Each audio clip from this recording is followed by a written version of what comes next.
عنه سماء سماء ولا أرض أرضا ثم الصلاة والسلام والتحية والإكرام على سيد البطحاء سيد المرسلين والأنبياء أبي القاسم محمد المصطفى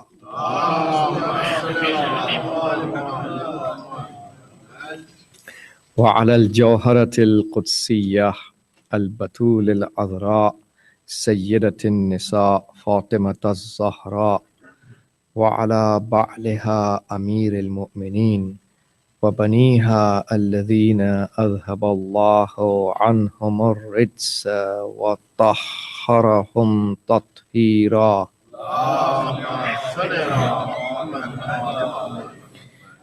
لا سيما على بقية الله وحجته الكبرى الذي بيمنه رزق الورى وبوجوده ثبتت الأرض والسماء ولولاه لصاخت الأرض بأهلها واللعنة الدائمة على أعدائهم أجمعين من حين عداوتهم إلى قيام يوم الدين.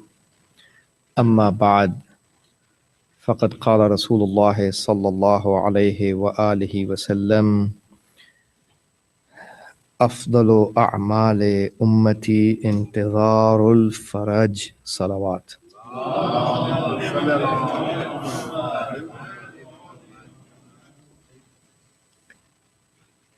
The hadith of our beloved Prophet says that the most superior of the actions of my nation is awaiting for the faraj. That means awaiting for the global government and walayat and hukumat of Imam Al-Hujjat ibn al-Hasan Sahib al-Asr wal-Zaman Imam al-Mahdi alayhi salatu was-salam wa ajjalallahu ta'ala farajahu al-sharif. And because today is a Friday which is related to the Imam of our time, I would like to talk a bit about him. And we await for the appearance of the Imam on a day similar to today.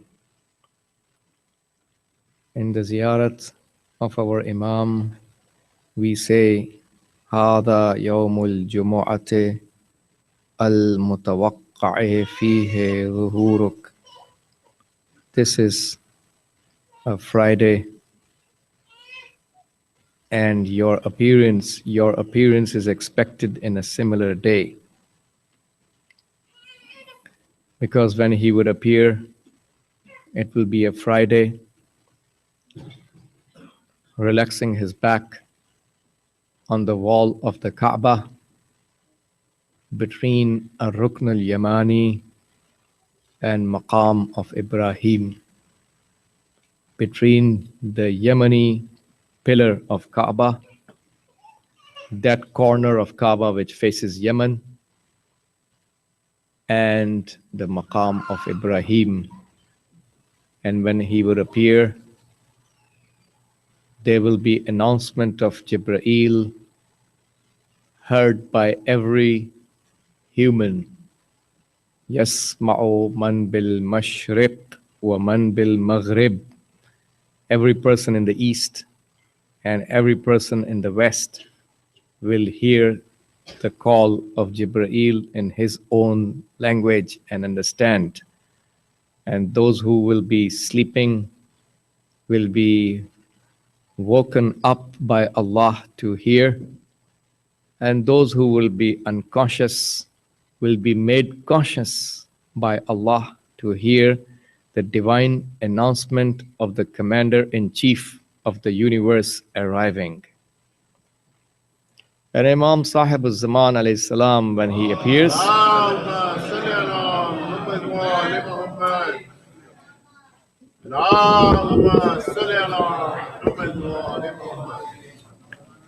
he would say that Ana Baqiyatullah, I am the remainder of Allah, and would recite this ayat of Quran, Baqiyatullahi khairul lakum in kuntum mu'mineen. Baqiyatullah is khair for you if you are mu'mins. And all those 313 people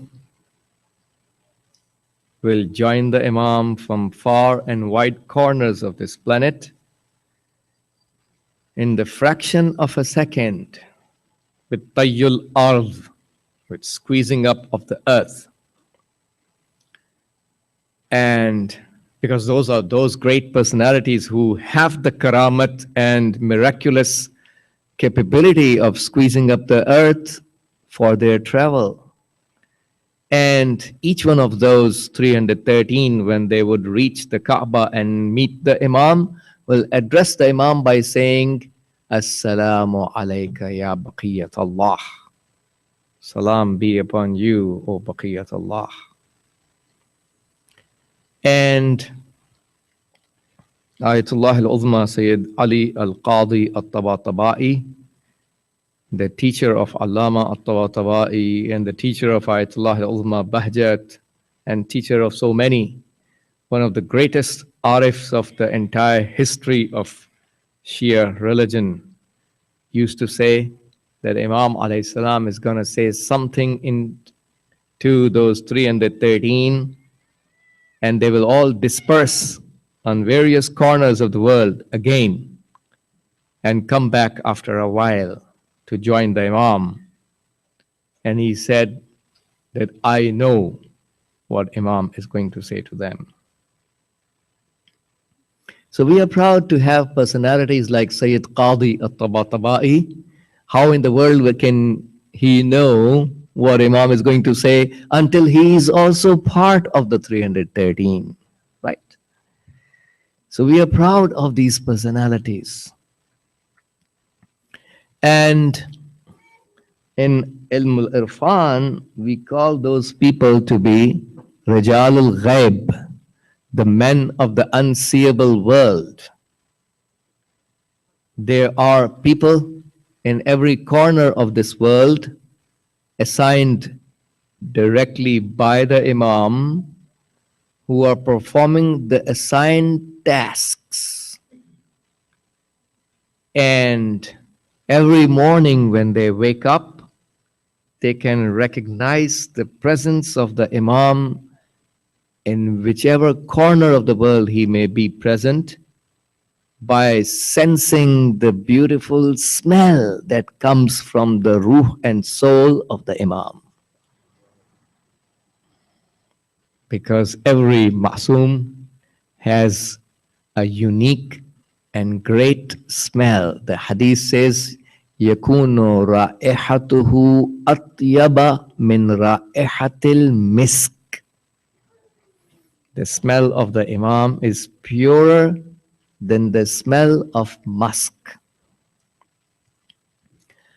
And there will be, this is not the total number of his companions, these are just the elite commanders.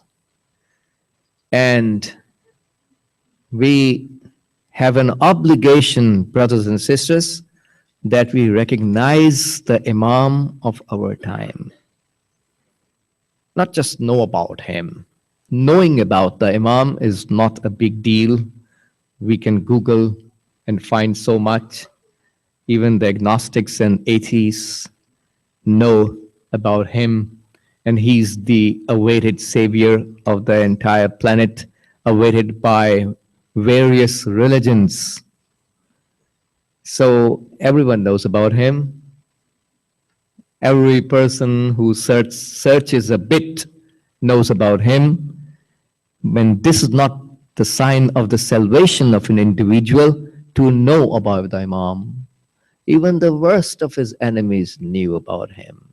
And that's the reason why Mutawakkil al-Abbasi la'natullahi alayhi was sending women spies in the house of Imam Askari alayhi salam to find and scan and detect the presence of this baby, Imam Mahdi, in the womb of his wife.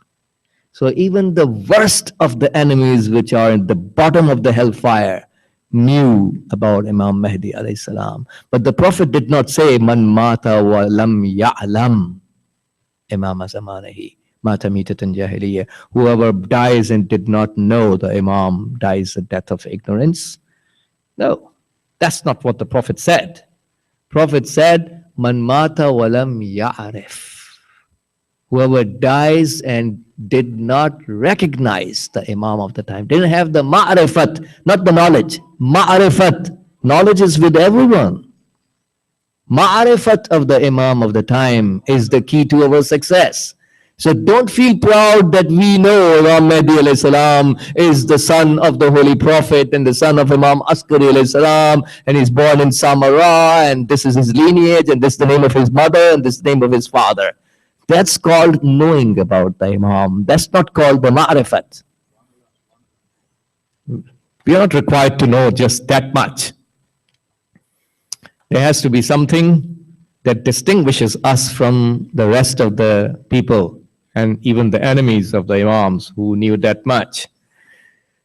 So, Sa'ad ibn Abdullah al-Ash'ari al-Qummi rahmatullahi alayh and Ahmad ibn Ishaq al-Qummi rahmatullahi alayh, these two great companions of Imam al-Askari alayhi salam, are now visiting the Imam in Samarra. They came all the way from Qum, bringing the amanat, the khums money, the Baytul Mal money, money of the Islamic treasury, to the Imam of the time. And on the way, when they were departing the holy city of Qum, they met an old lady. And she said to them, take this cloth for my Imam, Askari alayhi salam. She sent a cloth for the Imam when they were leaving. So now they arrived in Samarra, which is the home of Imam Mahdi alayhi salam. That's his watan and home. That's where he was born. That's where the holy basement is located, where we visit, right, in Samarra, from where Imam alayhi salam disappeared. We go there, we recite 2 rakats of prayers, we pray for the Imam, right, in that holy basement. Several of our great Urafa have met Imam alayhi salam inside that holy basement. That's the place of ziyarat of the Imam for those who deserve it. Ayatollah Sibawayh, rahmatullahi alayh, who used to lead the prayers in the haram of Abul Fadl Abbas alayhi salam for 40 years in his life, was doing his prayers in the holy basement, and he heard the voice of Imam Mahdi alayhi salam from behind him saying, ask Allah for the sake of Hazrat Zainab to hasten my appearance. Imam Mahdi alayhi salam is asking for the sake of Hazrat Zainab. How great is Sayyidah Zainab alayhi salam? We can't understand her highness. She's so great. Imam Mahdi alayhi salam is seeking the wasila, asking him to seek the wasila of Hazrat Zainab. So these great personalities, Abdullah, Sa'ad ibn Abdullah al-Ash'ari al-Qummi rahmatullah alayh, and Ahmad ibn Ishaq, came, they saw the Imam Askari alayhi salam, and they also saw Imam Mahdi alayhi salam, who was a 3-year-old baby. There's no difference between ma'sumin, between young and old. And Imam Askari alayhi salam said to these two great personalities, bring the bags. In other words, so, bring those bags where what the people of Qum have sent to us, so my son can accept them. And Imam Mahdi alayhi salam started to speak, 3-year-old child, that dad, is that okay? That the pure hand of your son reaches the najis money. And Imam Askari salam said, bring the money so my son can distinguish between the najis money and the halal money. So we learn the money is also najis. For some people, their money is najis. And our imams are not even ready to touch their hands on that money. Allah says to the Holy Prophet in Quran, خُذْ مِنْ أَمْوَالِهِمْ صَدَقَةً تُطَهِّرُهُمْ بِهَا. Take from their money the sadaqah. Allah is commanding the Prophet. It's an order. Khuz. It's not an option if we are serious about our spirituality. It's not an option whether or not we are supposed to pay the Islamic taxes. Allah commands the Prophet, khuz. Take from their money. Sadaqatan, the taxes, the sadaqah. And then the ayat says, tutahhiruhum biha. The ayat doesn't say tutahhiruha. By taking the sadaqah, you make their money halal and pak and tayyib and tahir. That's not what the ayat says. The ayat says something beyond the taharat of the money. Ayat says, you are making their souls tahir by taking sadaqah from them. Tutahhiruhum. You are making them tahir. That's what the ayat says. You are making them tahir. So we understand that love of money that blocks the individual from paying the khums or zakat or fitra, whatever applicable, is actually the najasat of the soul. The soul of this individual is najis. Not just that his money is najis. The soul is najis. The biggest najasat, brothers and sisters, is the attachment of this dunya, which is the root cause of all the rest of the harams that people are doing, and then they're doing ta'wilat and tawjihat, furnishing excuses left and right to justify their material interests in this world. Some people have relations with the disbelievers. Some people want to justify their hidden relations with the disbelievers. Exactly how it happened in the time of the Prophet. Like some people had relations with the disbelievers, and that's why they're doing the behavior of munafiqeen, nifaq, hypocrisy. Discouraging the Muslims instead of encouraging them, and hiddenly they were siding with the disbelievers. Their sympathies lied with the disbelievers instead of siding with the Prophet and Quran. History repeats itself. It's nothing new happening today. It's new for those who don't understand Quran and the Sirat of Ahlul Bayt. For those who are acquainted with Quran and the Sirat of Ahlul Bayt, it's nothing new. Nothing new is going to happen till the Day of Judgment. Everything that is going to happen till the Day of Judgment is covered by the Holy Quran's principles. That's why there is no need for another book to arrive. So, coming back to the point, halal. I've been emphasizing in my last speech as well about rizq and halal, right? There was this reminded me of the beautiful story of Ayatollah al-Uzma, Sheikh Shah-Abadi, rahmatullah alayh. He was the teacher of Imam Khomeini, from whom he learned ilm al-irfan. So, which is the highest knowledge, right? So, knowledges are classified in Islam in the Hausa by their mawdu'at, their subjects. How in the world you find a knowledge is higher or lower? By looking at the subject of the knowledge. Well, every knowledge and its scholars may claim that our knowledge is the highest of all. Isn't it right? The scholars of fiqh, fuqaha, jurisprudence may claim that the knowledge of fiqh is the highest of all the knowledges, because at the end of the day, we have to live our life according to the fatwas coming from the knowledge of fiqh, right? The scholars of kalam, ilmul kalam means the knowledge of usuluddin.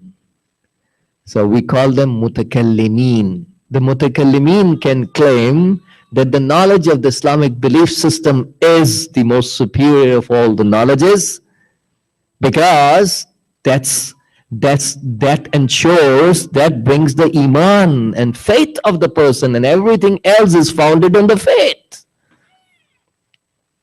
They have their own evidence to try to prove their point. And philosophers can claim that philosophy is the most superior knowledge, because at the end of the day, every other science and knowledge is proven by your brainstorming. If your brainstorming capabilities are ineligible, and you cannot understand and comprehend and properly digest and derive the proper correct decisions of the mind, unless and until your philosophical powers are streamlined. So philosophy is the biggest of all the knowledges.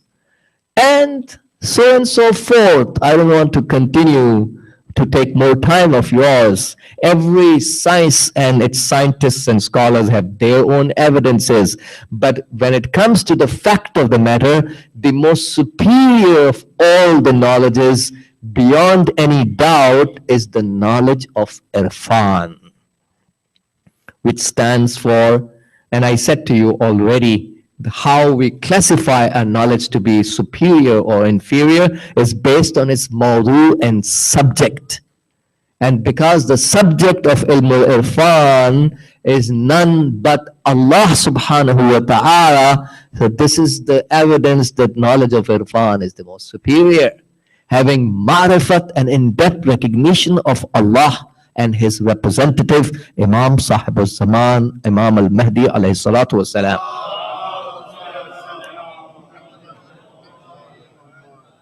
So the Urafa are the ones who have the ma'rifat of the Imam, because whomsoever recognizes the Imam is the one who has recognized Allah, and whoever has not recognized the Imam is not recognizing Allah subhanahu wa ta'ala.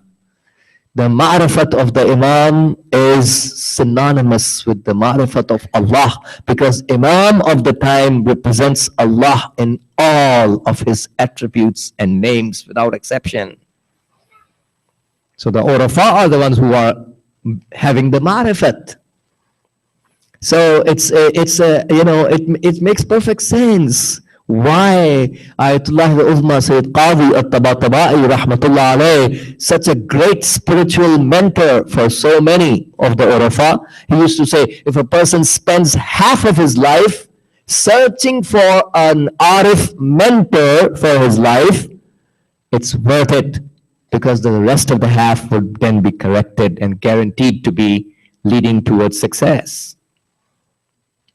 Even if you spend half of your life searching, well, you don't have to spend half of your life, because if your spirituality deserves, Allah will provide you from day one. It's about what we deserve, because in Ilm al-Irfan they say you get what you deserve. What I don't get from Allah is because I didn't deserve it. Allah is Adil. Allah is not Zalim. Jahannam is the madhar and reflection of the justice of Allah. Justice is being served. Jahannam is not the madhar of any oppression. Na'udhu billah min dhalik. God forbid. Allah is not an oppressor. Jahannam is a place where justice is served. In dua of Jawshan al-Kabir, we say, Ya man adhabuhu adlan. O you whose punishment is justice. Ya man la yukhafu illa adluhu. O you, nothing is afraid about him except his justice. We are afraid of the justice of Allah. He is not zalim.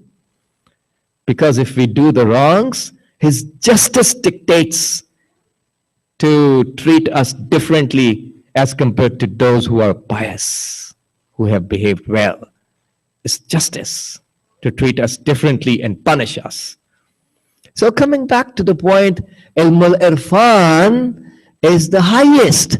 And the teacher of Imam Khomeini was whom? Ayatollah al-Uzma. His spiritual mentor was whom? Ayatollah al-Uzma, Sheikh Shah-Abadi. Now listen to the story, so you realize how great this this mujtahid was and this arif was.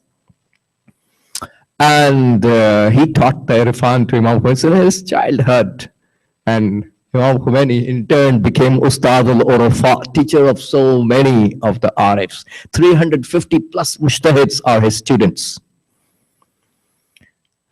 Biggest students of today, biggest arifs of today are the students of Imam Khomeini.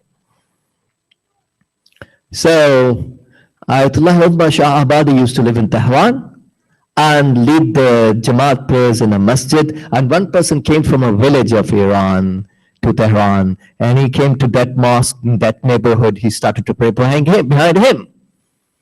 And one day he came and said to Ayatollah Uzma Sheikh Shah Abadi, after the prayers, I didn't see that Sayyid standing in front of you. Where is he? Ayatollah, there was a Sayyid who used to stand in front of Ayatollah Shah Abadi every day. And Ayatollah Shah Abadi said to this villager, what did you eat today? Look at the question and look at the answer.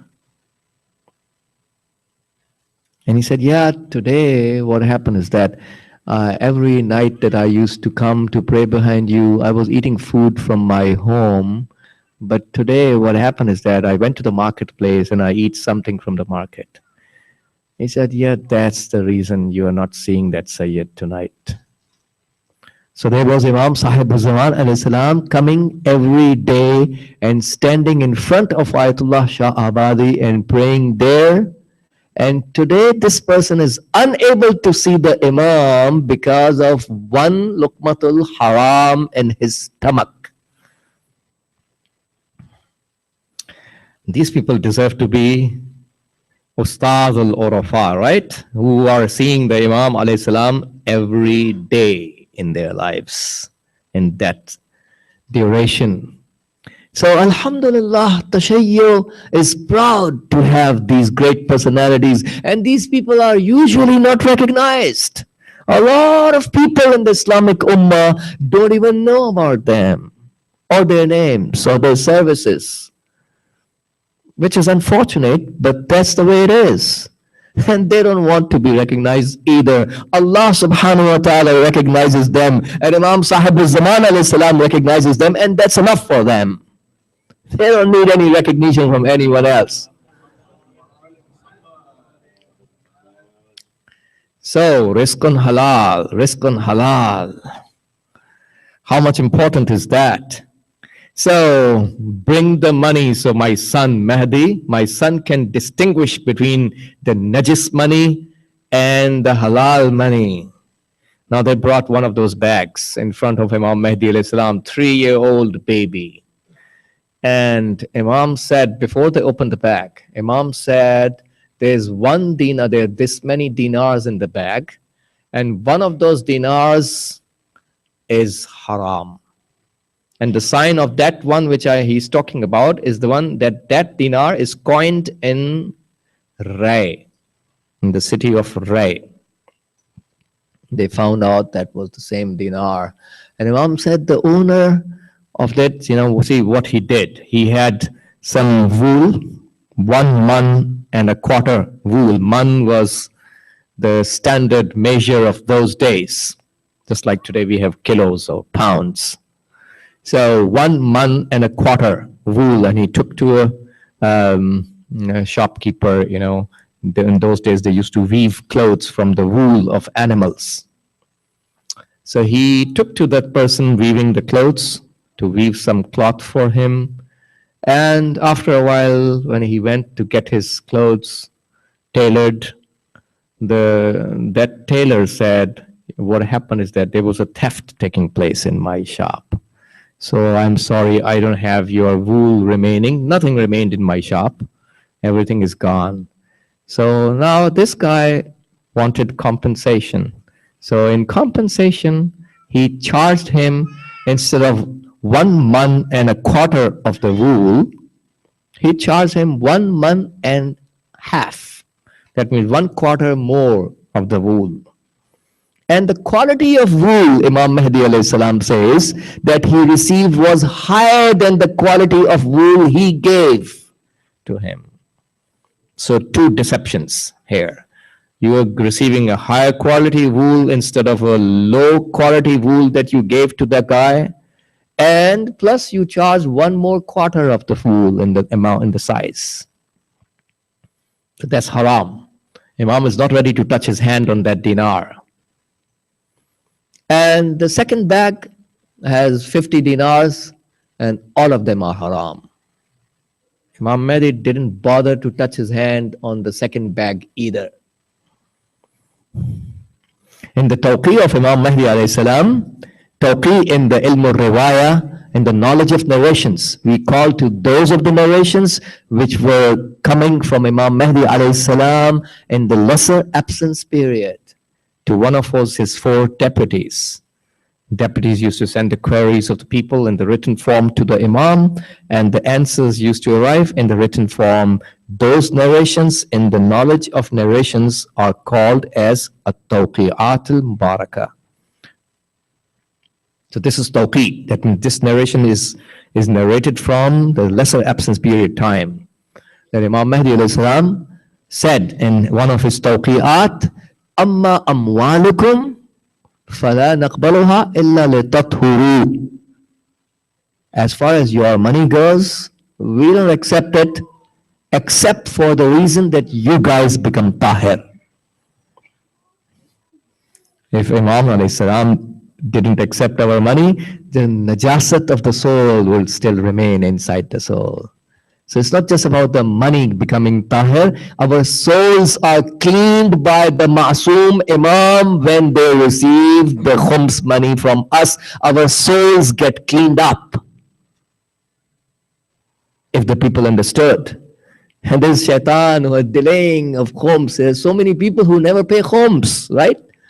If I haven't paid khums on this cloth, then obviously it's not only haram to wear, it's even haram to touch.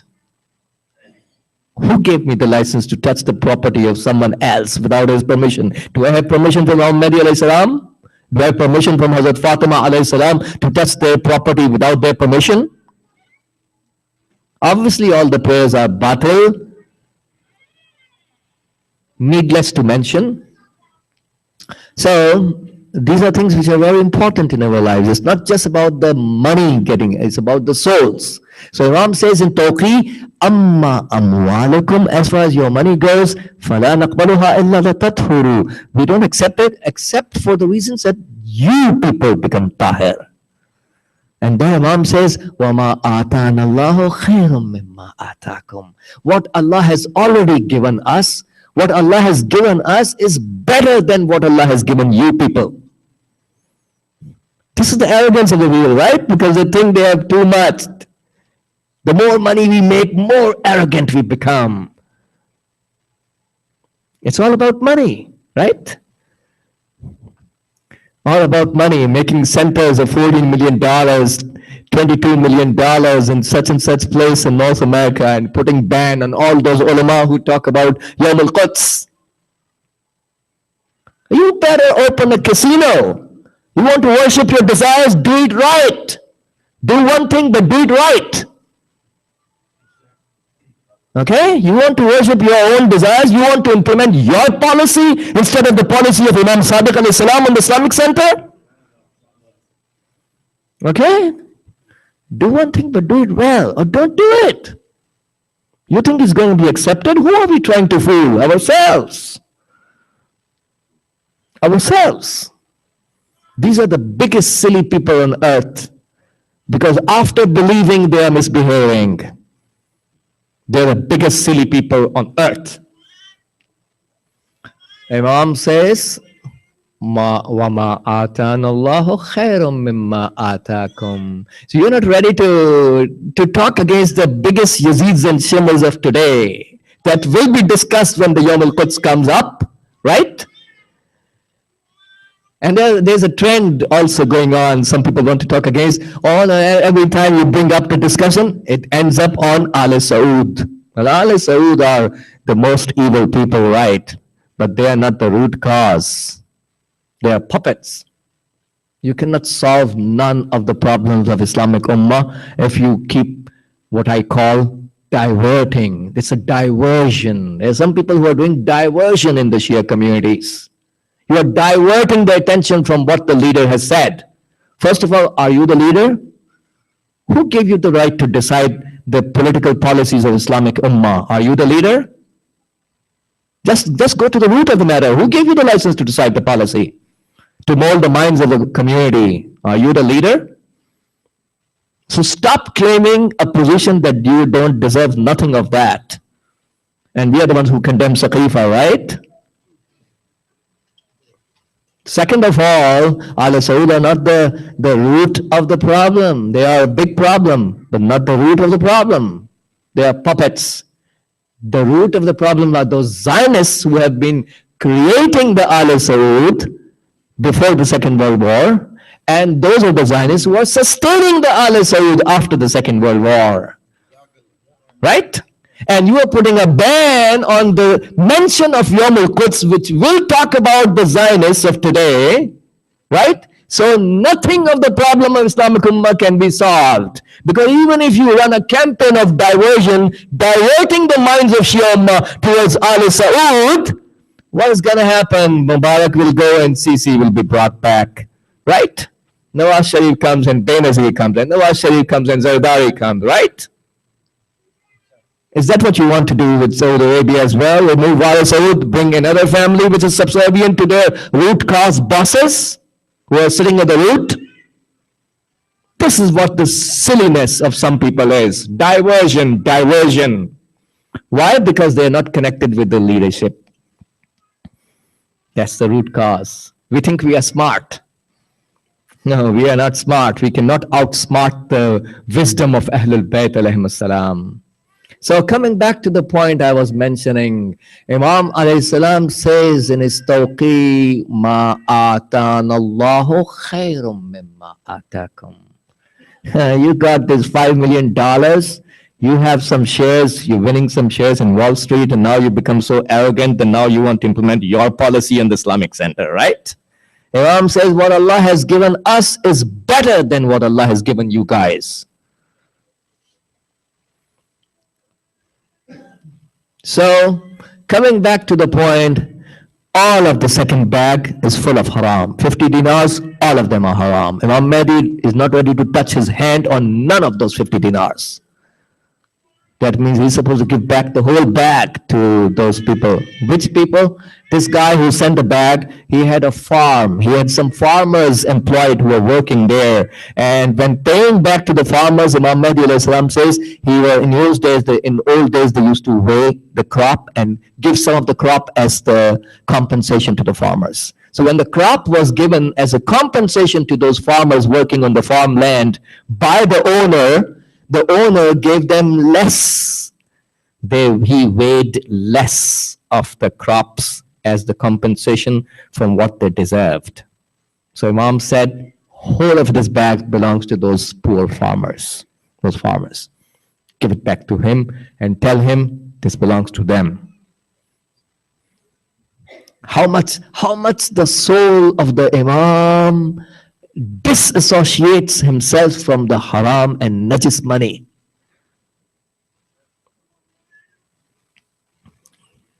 And then Imam Askari alayhi salam said, bring the cloth that the old lady gave. Imam himself is asking for the cloth. Look at the ikhlas. That's the commodity they buy most.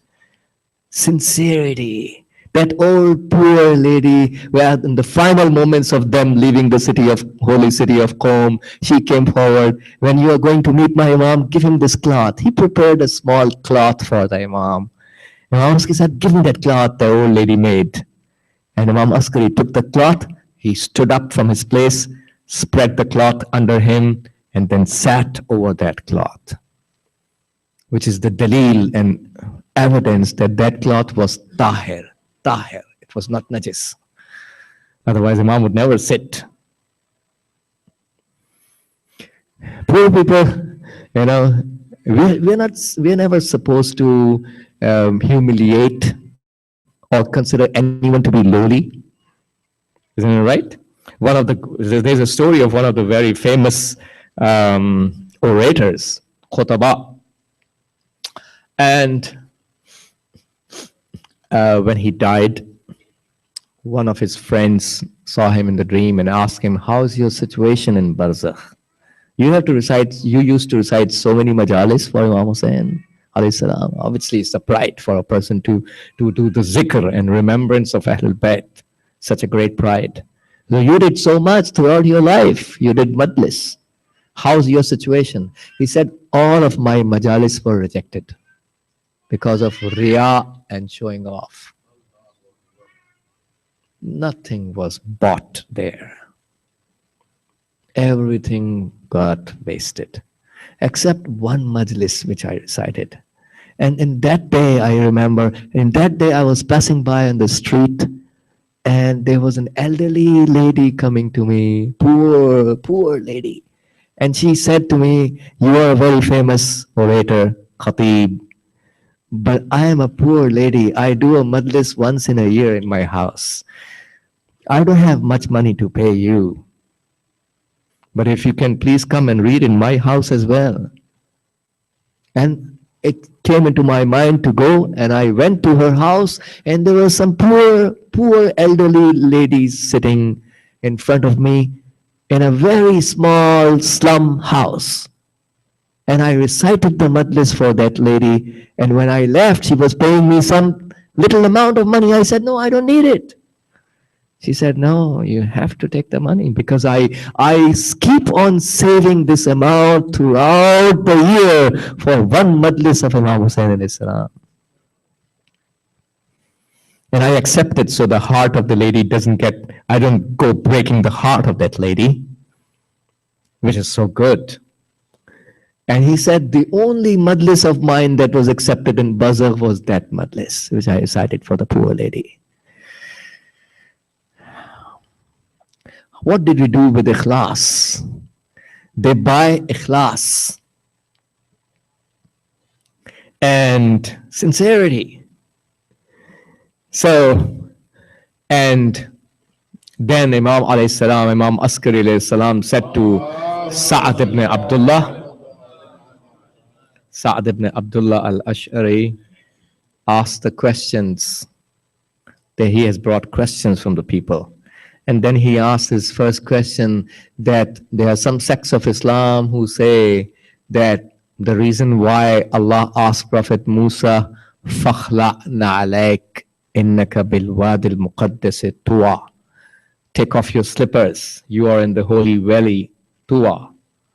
So the reason why Allah asked Prophet Musa to take off his slippers in the holy valley, some sects of Islam say, is because the slippers were made of haram leather. Is that right? And Imam Mahdi alayhi salam said, that's wrong. They are relating jahl and ignorance to the messenger. Prophet Musa is a very great messenger, right? So relating jahl and ignorance, this is an ignorance kind of jahl behavior. What you are trying to imply that he didn't know that the slippers he's wearing is najis and the Prophet keeps on wearing najis slippers. And second of all, he went to the tour with doing munajat and whisper talk with Allah in the same slippers and used to pray. He prayed in the same slippers. So the reason why Allah said Imam Mahdi alayhi salam is doing the tafsir of the ayat, "Fakhla'na alayk," take off your slippers. Imam Mahdi is doing the tafsir. The reason why Allah said is because when Prophet Musa went there, he expressed his ikhlas and muhabbat, his sincerity and love for Allah Ta'ala. And Allah said to him, "Fakhla'na alayk." That means أي أنزع من قلوبك أو عن قلبك كما في مضمون الرواية حب أهلك. Take out from your heart the love of your wife and child. Prophet Musa, some of the spouses, some of the husbands, some of the wives, some of the children are a problem. And we have to be very careful that our spouses, our husbands, our wives, our kids don't lead us to hell. So that's the tafsir Imam Mahdi alayhi salam had done, that it's about taking the love of his wife and child out of the heart. So there has to be only one love in the heart. That's the love of Allah. We can love our spouses and children. That's not part of the hadith I'm explaining to you. We can love our spouses and children as much as Allah has sanctioned. Anything more is problematic. There are some people who love them more than what is sanctioned by Allah. And then the second question there he asked Sa'd ibn Abdullah al-Qummi rahmatullah alayh. Second question is that about the story of Prophet Zakaria alayhi salam, about Kaf, Ha, Ya, Ain, Sa'd. And Imam Mahdi alayhi salam is now doing the tafsir of these hurufun muqatta'at. He says, Zakaria alayhi salam asked Allah, can you teach me the names of Khamsatun Tayyibah Panstane Pak, the 5 great pure personalities? The 5 pure personalities. And Allah said to Zakaria, say, Ya Muhammadu Ya Ahmadu bihaqqi Muhammad. O Ahmad, for the sake of Muhammad sallallahu alayhi wa sallam. Ya Ali bihaqqi Ali. Say salawat, please. Allah is teaching the names of the 5 great personalities to Prophet Zakaria upon his request. The greatest people ever. Ya Fatiru bihaqqi Fatima.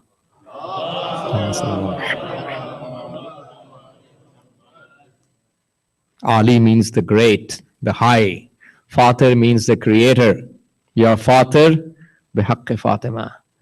And Ya Hasanu Ya Muhsinu bihaqqi al-Hasan. Salawat.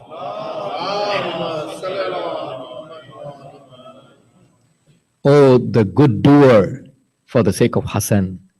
And Ya Qadim al-Ihsan bihaqqi al-Husayn.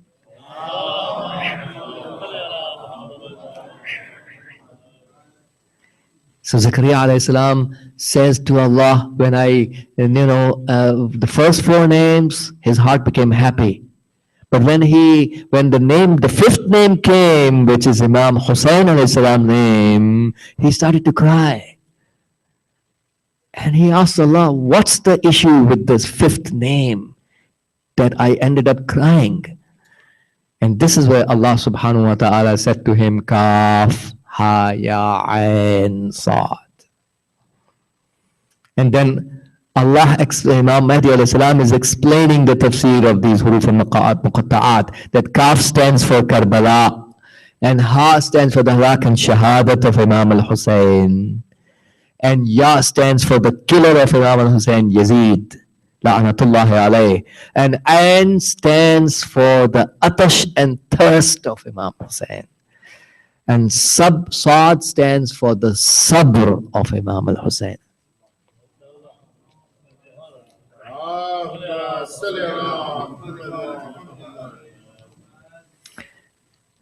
So Ayatollah Shustari rahmatullah alayh used to say that every musibat and turmoil that Imam Hussein faced on Ashura was great.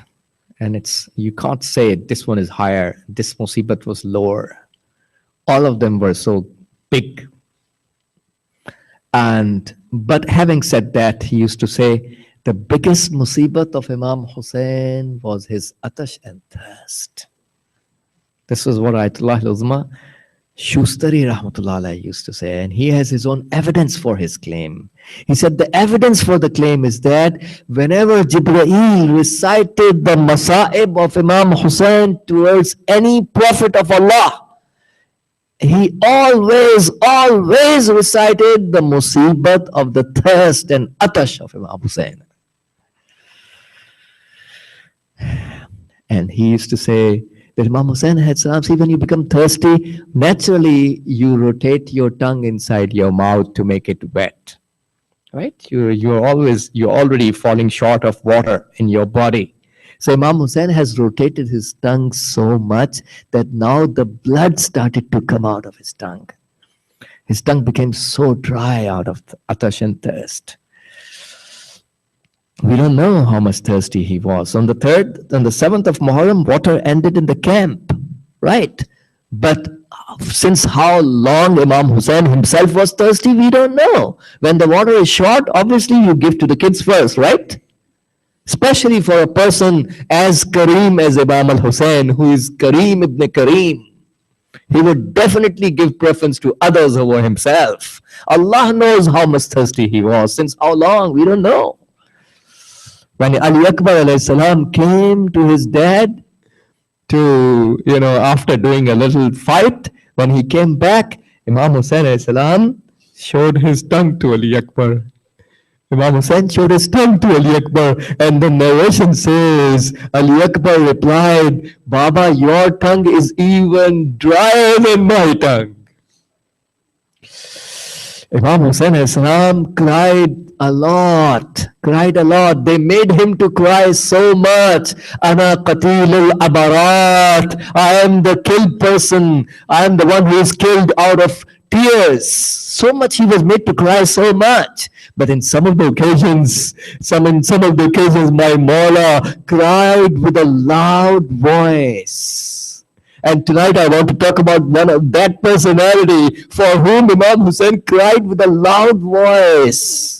Ali Akbar alayhi salam was sent as the first person of Bani Hashim because my Mawla took a lead and sabqat over all the Bani Hashim in this khair and goodness by sending his own son first ahead of the rest. My Mawla used to take sabqat in every goodness. So Ali Akbar was sent ahead of the rest of Bani Hashim. Amama of Rasulullah is placed on the head of Ali Akbar, and Mawla said, Allahumma ashhad ala ha'ulai al-qawm. Oh my Lord, bear witness against these people. فَقَدْ بَرَزَ إِلَيْهِمْ غُلَامٌ أَشْبَهُ النَّاسِ خَلْقًا وَخُلْقًا وَمَنْطِقًا بِرَسُولِكَ. Now, that young man is going towards them, who is the most resembling person in the humanity towards your messenger in terms of his creation appearance, in terms of his morals, in terms of his talk. And then Imam Hussein says, وَكُنَّا إِذَا إِشْتَقْنَا إِلَى زِيَارَةِ نَبِيِّكَ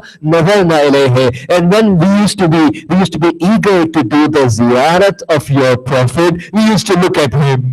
Imam Hussein used to do the ziyarat of Rasulullah by looking at the beautiful face of Ali Akbar. And some scholars say that Ali Akbar was instructed, as long as he can, he should turn his face towards his Baba. So Imam Hussein can keep on doing the ziyarat of Ali Akbar for as long as he can. Allah knows how much pain my Mawla went through because of Ali Akbar's shahadat. And when Ali Akbar departed after the farewell, he discovered there's someone coming behind him, chasing him. And he turns around, he sees there's no one else except his elderly father who is walking behind Ali Akbar. Ali Akbar can't understand, even he cannot understand the pain of Imam al-Hussein because Ali Akbar doesn't have a son like Ali Akbar. Imam Hussein can understand the pain of himself. Ali Akbar went for the jihad.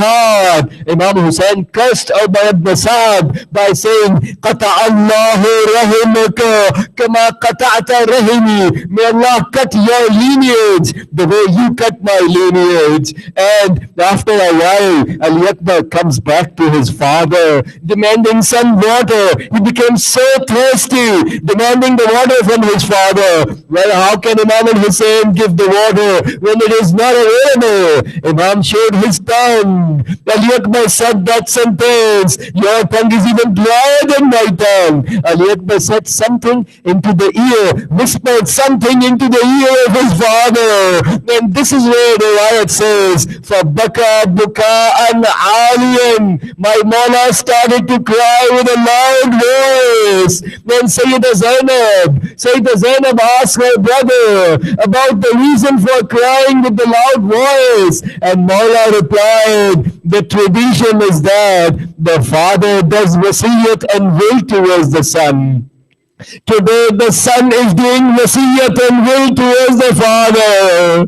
Imam Hussain cried with a loud voice, and Imam Hussain comforted his son by saying, soon Rasulullah is going to provide you with the drink of the fountain of Kawthar. Ali Akbar went away. He did his fight and jihad bravely. When he fell down, this is the only shaheed in Karbala for whom Sayyida Zainab makes herself to reach the next to Ali Akbar ahead of Imam al-Hussein. Look at how much Sayyida Zainab had supported Imam al-Hussein in every occasion. She knew how much Imam al-Hussein loves his son Ali Akbar. Sayyida Zainab reaches ahead of him, and then my Mawla arrives there, and it is said, it is narrated, Ali Akbar, earlier Imam Hussein was comforting him. Now Ali Akbar is comforting his father, saying, Hada Jaddi Rasulullah, this is my grandfather Rasulullah, Yaqra'uka salam, he's saying salam to you, Ajjil al-Quduma ilayna, come quickly towards us. Ali Akbar is comforting Imam al-Hussein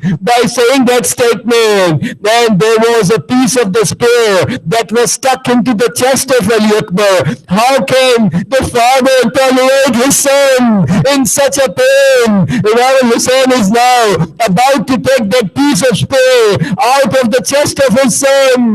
Now I would like to say to Prophet Ibrahim, when you were slaughtering your son Ismail, you were blindfolded. Come and see, in the day of Ashura, when Imam al-Hussein is taking the piece of spear out, he is not blindfolded. My Mawla took the piece out of the chest, and yet my soul departed. My Mawla put his cheek over the cheek of Ali Akbar. فَوَضَعَ خَدَّهُ عَلَى خَدِّهِ.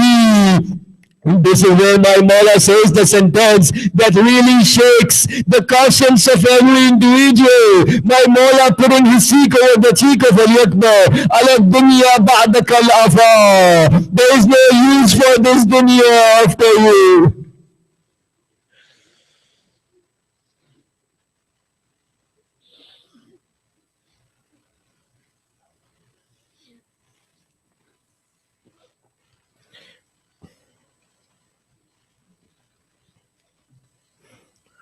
ألا لعنة الله على القوم الظالمين وسيعلم الذين ظلموا أي منقلب ينقلبون إنا لله وإنا إليه راجعون إلهي بحق الزهراء وأبيها وبعلها وبنيها والسر المستودع فيها बारहा परचम इस्लाम को sir बुलंद फरमा, परचम कुफ्र व शिर्क व निफाक को सर निगू फरमा, इनकलाब